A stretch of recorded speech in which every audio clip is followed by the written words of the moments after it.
بسم اللہ الرحمن الرحیم۔ السلام علیکم ورحمۃ اللہ وبرکاتہ۔ کیا اسلام غیر مسلموں سے رواداری اور حسن سلوک کی اجازت دیتا ہے یا یہ صرف مسلمانوں تک محدود ہے؟ آئیے قرآن و سنت کی روشنی میں اس اہم سوال کا واضح جواب جانتے ہیں۔ چلتے ہیں بیان کی طرف۔ اللہ تعالیٰ نے کفار و مشرکین اور تمام غیر مسلم افراد کے ساتھ موالات یا دلی مودت و محبت رکھنے سے مسلمانوں کو سختی کے ساتھ منع فرمایا ہے، اور یہ مضمون قرآن کریم کی متعدد آیات میں مجمل اور مفصل بیان ہوا ہے۔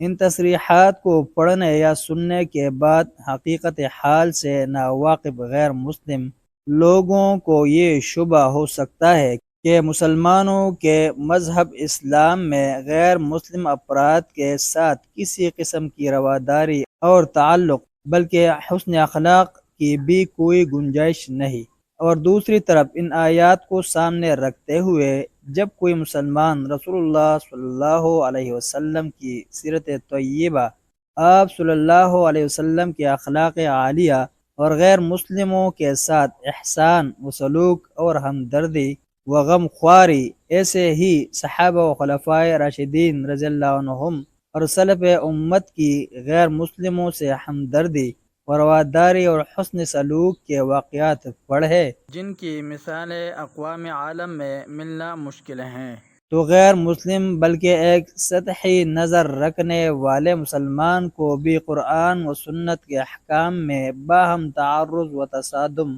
یا اختلاف محسوس ہونے لگتا ہے، حالانکہ حقیقت میں ایسا ہرگز نہیں ہے، بلکہ یہ دونوں خیال ہی غلط اور قرآن و سنت کی حقیقی تعلیمات سے ناواقفیت یا ناقص تحقیق کا نتیجہ ہے۔ اس نقطہ کو سمجھنے اور قرآن و سنت کی حقیقی تعلیمات معلوم کرنے کے لیے سب سے پہلے یہ ضروری ہے کہ دو شخصوں یا جماعتوں کے تعلقات اور ان کے مختلف درجات کو مد نظر رکھا جائے۔ موالات اور احسان و سلوک یا ہمدردی و رواداری کا فرق اور ہر ایک کی حقیقت کو سمجھا جائے، اور پھر قرآن و سنت کی روشنی میں دیکھا جائے کہ ان میں سے کون سا درجہ جائز اور کون سا ناجائز ہے، اور جو ناجائز ہے اس کی کیا وجوہ بیان کی گئی ہیں۔ اگر اسی نہج پر سوچا جائے تو غیر مسلموں کے لیے کوئی وجہ شکایت باقی نہیں رہتی،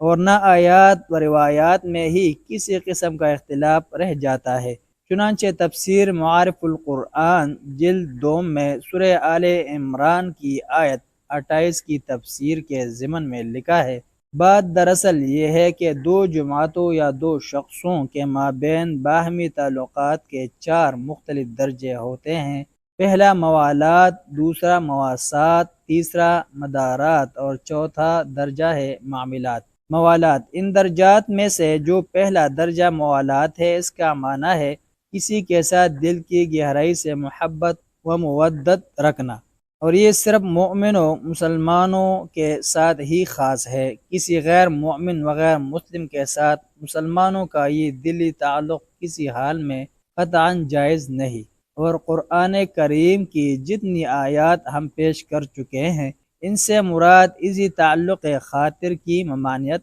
ہے۔ مواسات، باہمی تعلقات کی مختلف نوعیتوں میں سے دوسرا درجہ مواسات کا ہے، جس کا معنی ہے ہمدردی و خیر خواہی اور نفع رسانی کا رویہ اپنانا اور سلوک کرنا۔ اہل حرب یا مسلمانوں کے ساتھ برسر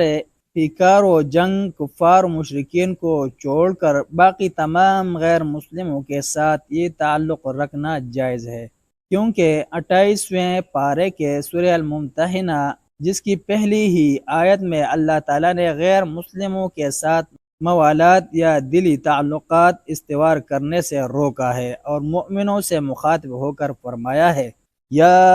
ایہا الذین آمنوا لا تتخذوا عدوی وعدوکم اولیاء تلقون الیہم بالمودۃ وقد کفروا بما جاءکم من الحق۔ اے ایمان والو، میرے دشمنوں اور اپنے دشمنوں کو دلی دوست مت بناؤ کہ تم ان کو دوستی کے پیغام بھیجو، حالانکہ تمہارے پاس جو دین آ چکا ہے وہ اس کے منکر ہے۔ آپ ذرا اس ارشاد الہی پر غور کریں، آپ کا ذہن تسلیم کرے گا اور خود ہی کہہ اٹھے گا کہ واقعی کوئی بھی معقول شخص کسی ایسے انسان کو دلی دوست نہیں بنا سکتا اور نہ ہی اس کے ساتھ محبت کی پنگیں بڑھا سکتا ہے جو اس کے اپنے دین حق کا منکر ہو، مگر اس کے باوجود اللہ تعالیٰ نے ایسے منکرین دین حق کے ساتھ بھی کلی طور پر ترک تعلقات کا حکم نہیں دیا،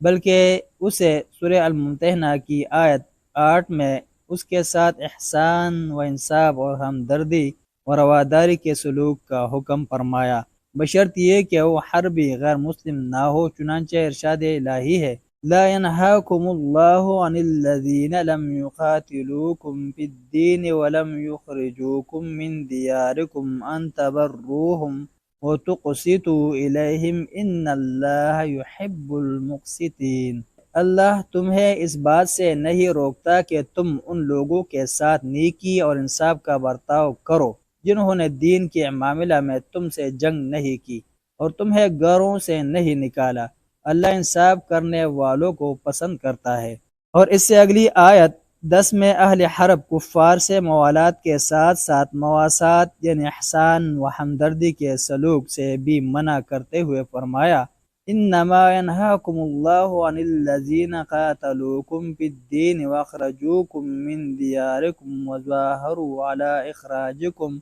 ان تولوهم ومن يتولهم فاولئك هم الظالمون۔ اللہ تو تم کو ان لوگوں کی دوستی کرنے سے منع کرتا ہے جو دین کے بارے میں تم سے لڑے، مذہبی جنگ کی،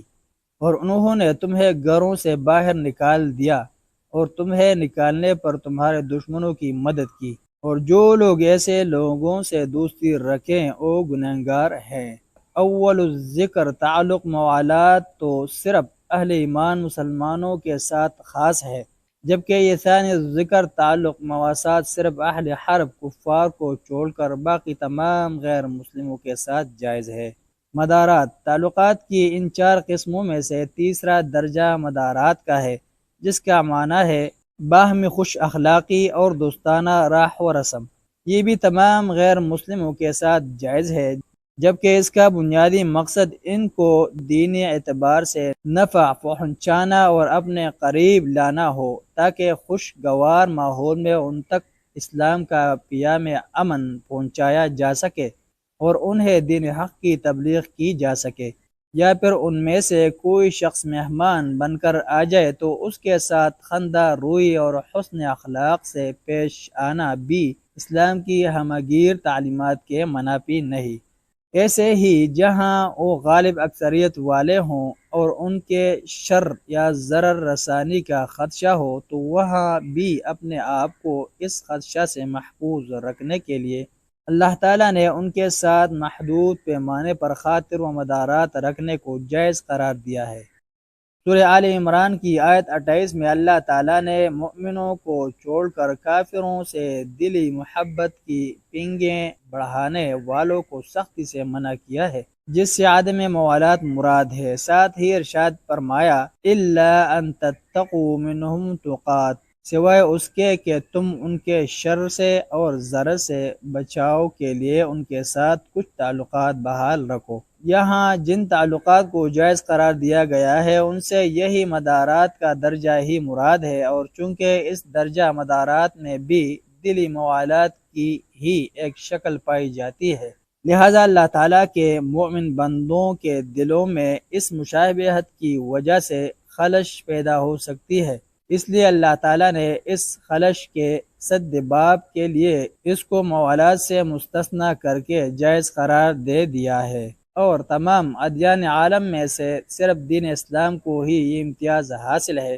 کہ وہ اپنے ماننے والوں کو کسی بھی حالت میں کسی حرج میں مبتلا ہونے نہیں دیتا، اور نہ ہی اپنے پیروکاروں کو کسی کے ساتھ بد اخلاقی و بدخوئی سے پیش آنے کی تعلیم دیتا ہے۔ بلکہ پیغمبر اسلام صلی اللہ علیہ وسلم نے جو جنگی ضابطے مقرر کیے ہیں انہیں پڑھنے سے معلوم ہوتا ہے کہ آپ صلی اللہ علیہ وسلم نے تو عین میدان کارزار میں بھی کسی ایسے کام کی اجازت نہیں بخشی جو اخلاق و مردانگی کے خلاف ہو۔ کفار کے مقتولین کا مسئلہ نہ کرنا یا شکلیں بگاڑنے کے لیے ان کے ناک کان کاٹنے کی ممانعت، فصلیں برباد نہ کرنا اور باغات نہ جلانا اور نہ اجاڑنا، ایسے ہی عورتوں اور بچوں کو قتل نہ کرنے کے ضابطے نبی اسلام صلی اللہ علیہ وسلم اور اہل اسلام کے کریمانہ اخلاق کا منہ بولتا ثبوت ہیں۔ معاملات، تعلقات کے مختلف 4 درجوں میں سے چوتھا درجہ معاملات کا ہے، جس کا معنی ہے باہمی تجارتی لین دین،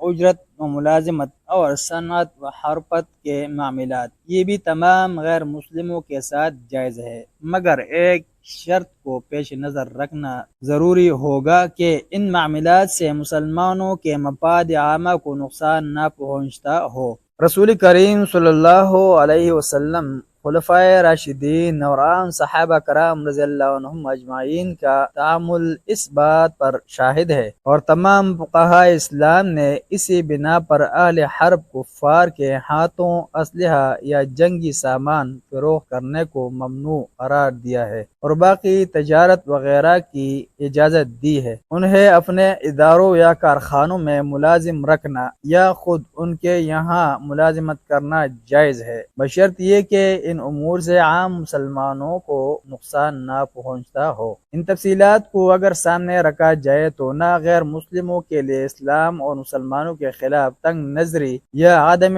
رواداری کی کوئی وجہ شکایت باقی رہتی ہے، اور نہ آیات و روایات میں کوئی تعارض یا اختلاف باقی رہتا ہے۔ اب رہی بات غیر مردوں کو گھریلو امور کے لیے ڈرائیور رکھنے، کسی غیر مسلم مرد یا عورت کو کک یا باورچی رکھنے، یا کسی غیر مسلم کو بچوں کی پرورش و تربیت کے لیے گور نسیہ دایا رکھنے کی، ان امور میں مرد و زن کے اختلاط کا تو کوئی علاج ہی نہیں، جو کہ حرام و ناجائز ہے۔ اور اگر اس کے دیگر نتائج و عواقب پر غور کیا جائے تو ان افعال کے ناجائز ہونے میں کسی شبہ کی بھی کوئی گنجائش نہیں رہتی۔ ملتے ہیں ایک نئی ویڈیو کے ساتھ۔ السلام علیکم ورحمۃ اللہ وبرکاتہ۔